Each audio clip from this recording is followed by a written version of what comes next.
दोस्तों, मैथ्स एक ऐसा सब्जेक्ट जिससे अगर आपको प्यार हो जाए तो वो आपको कहां से कहां पहुंचा सकता है आप सोच भी नहीं सकते, और अगर नफरत हो जाए तो आपको कितना नीचे गिरा सकता है ये भी आप सोच नहीं सकते।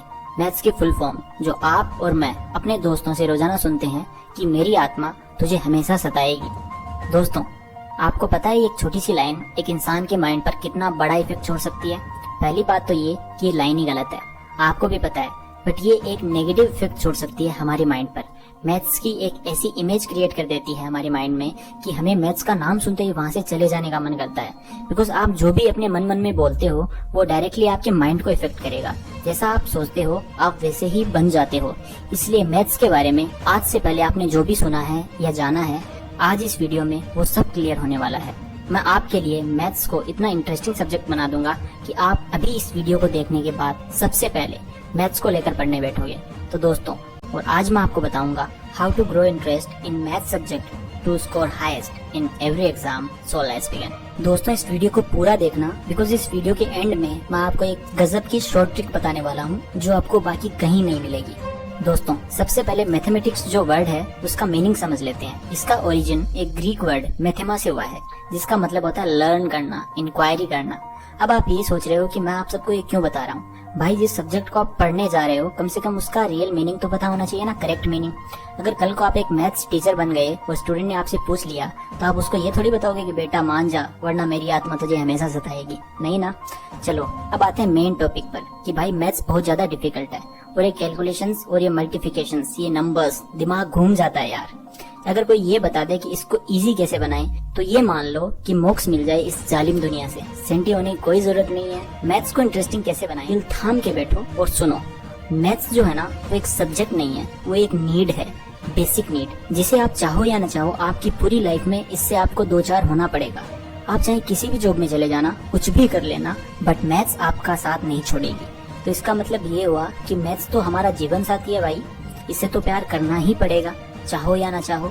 अगर आपको खुश रहना है तो मेरे प्यारे दोस्तों, आप मैथ्स का कोई भी चैप्टर ले लो, अगर आपको उसमें मास्टर होना है तो सबसे पहले उसका एक बेसिक कॉन्सेप्ट होता है, यानी कि एक बेसिक आइडिया जिस पर वो चैप्टर बना हुआ है। फॉर एग्जाम्पल, कंपाउंड इंटरेस्ट और सिंपल इंटरेस्ट। तो दोस्तों, इसका बेसिक कॉन्सेप्ट क्या है? किसी भी प्रिंसिपल पर इंटरेस्ट कैलकुलेट करना, यानी कि मूलधन पर ब्याज की गणना करना। समझ गए? अब देखो, सबसे पहले आप सिंपल इंटरेस्ट का बेसिक जानोगे कि इसमें प्रिंसिपल, रेट और टाइम, इन तीनों के बीच में एक रिलेशन है जिससे आप सिंपल इंटरेस्ट कैलकुलेट करते हो, जिससे आपने ये फॉर्मूला बनाया है P into R into T upon 100। कितना सिंपल है। अब इसी फॉर्मूला का यूज करके आप रेट भी निकाल सकते हो, आप टाइम भी निकाल सकते हो। मेन पॉइंट ये है कि आपको किसी भी चैप्टर का बेसिक जो है वो स्ट्रॉन्ग करना है, फिर आप किसी भी क्वेश्चन को बड़े ही आराम से कर पाओगे। कोई भी क्वेश्चन चाहे कितना भी डिफिकल्ट क्यों ना हो, बनता वो बेसिक से ही है। तो पहली बात, बेसिक को स्ट्रॉन्ग करो। अब दूसरी बात, मैथ्स एक ऐसा सब्जेक्ट है जिसको आप याद नहीं कर सकते। करो कोशिश याद करने की, नहीं कर पाओगे। जो जितना प्रैक्टिस करेगा मैथ्स उसके लिए उतना ही आसान सब्जेक्ट बन जाएगा। आप चाहे डेली 1 घंटे ही पढ़ो, but you should be regular. आपका ये मैथ्स का जो डर है वो एक चैप्टर को करते ही निकल जाएगा, फिर आपको मजा आने लगेगा क्वेश्चंस में। सबसे पहले किसी चैप्टर का बेसिक स्ट्रॉन्ग करो, उसके बाद 15-20 इजी क्वेश्चंस करो, जिससे क्या होगा, एक कॉन्फिडेंस आएगा आप में। और एक बार को ये कॉन्फिडेंस आ गया ना, उसके बाद में आपको कोई नहीं रोक पाएगा। उसके बाद उसी चैप्टर के डिफरेंट टाइप्स के क्वेश्चंस आपको प्रैक्टिस करने हैं। दोस्तों, मैथ्स को इंटरेस्टिंग बनाना सिर्फ 2 लोगों के हाथों में होता है। एक तो वो जो मैथ्स को पढ़ रहा है, यानी कि आप खुद, और दूसरा वो जो मैथ्स को पढ़ा रहा है, यानी कि आपका टीचर।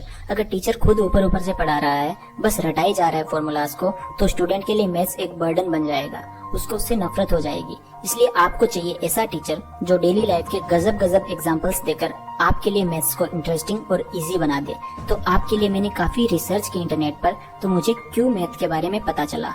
दोस्तों, फाइनली मैं आपको मैथ्स के बारे में एक ऐसी स्पेशलिटी बताने वाला हूं जिसे सुनकर आप कहोगे वाव। दोस्तों, मैथ्स जो है वो एक गेम की तरह है, जैसे GTA वाई सिटी। अब जैसे वाई सिटी में हमारे पास चीट कोड्स होते थे स्पेशल एबिलिटीज को गेन करने के लिए, वैसे ही मैथ्स में शॉर्ट ट्रिक्स होती हैं। हालांकि मैं आपको कभी सजेस्ट नहीं करूंगा कि आप शॉर्ट ट्रिक्स का यूज बोर्ड एग्जाम में करो, बिकॉज़ अगर आपने इनका यूज किया तो आपको मिलेगा 0 नंबर। आपको बेसिक से ही करना पड़ेगा। लेकिन शॉर्ट ट्रिक्स का एक फायदा है, अगर हमें किसी क्वेश्चन को बेसिक से भी करना आता है और शॉर्ट ट्रिक से भी करना आता है तो उस क्वेश्चन पर हमारी कमांड बन जाती है और हमारा इंटरेस्ट 1000 टाइम्स बढ़ जाता है। मैं आपको एक एग्जांपल देता हूं। कोऑर्डिनेट ज्योमेट्री में एक क्वेश्चन आता है, vertices of a parallelogram, where 3 vertices of a parallelogram are given and we have to find out the coordinates of the 4th vertex. Hindi medium वाले में ये क्वेश्चन ऐसे होता है, किसी समांतर चतुर्भुज के 3 शीर्षों के निर्देशांक दिए होते हैं और हमसे चौथे शीर्ष के निर्देशांक पूछे जाते हैं। तो ये क्वेश्चन रहा आपकी स्क्रीन पर। पॉइंट A के कोऑर्डिनेट्स हैं 5 - 1, पॉइंट B के कोऑर्डिनेट्स हैं -2 - 3, पॉइंट C के कोऑर्डिनेट्स हैं 0 5 and we need to find out the coordinates of point B. अब आप किसी भी बुक को उठाकर देख लो, उसमें बेसिक मेथड से मिलेगा, जो कि बहुत ज्यादा लेंथी है, कम से कम 2 से 3 पेज में इसका आंसर आएगा। एंड बोर्ड एग्जाम में उसी मेथड से करना है, बट इसकी एक शॉर्ट ट्रिक है जो कि काफी जबरदस्त है। देखो, हमें पॉइंट डी के कोऑर्डिनेट्स चाहिए ना, तो आप एक काम करो, पॉइंट डी पर खड़े हो जाओ, आप बस खड़े हो जाओ। हमें जिस भी पॉइंट के कोऑर्डिनेट्स फाइंड आउट करने होते हैं, हमें बस उस पर खड़े हो जाना है, ठीक है। अब अपने एक हाथ को पॉइंट ए की तरफ करो और अपने दूसरे हाथ को पॉइंट सी की तरफ करो। अपने हाथों को फैलाओ ऐसे, जैसे हम हग करते हैं, किसी को गले मिलते हैं वैसे। अब देखो, आपके हाथ पॉइंट ए और सी तक तो आराम से जा रहे हैं, बट पॉइंट बी काफी दूर है, वहां तक हमारे हाथ नहीं जा रहे हैं। तो जहां तक आपके हाथ जा रहे हैं, यानी कि जिन पॉइंट्स को आप हाथ से पकड़ सकते हो, यानी कि पॉइंट ए और पॉइंट सी,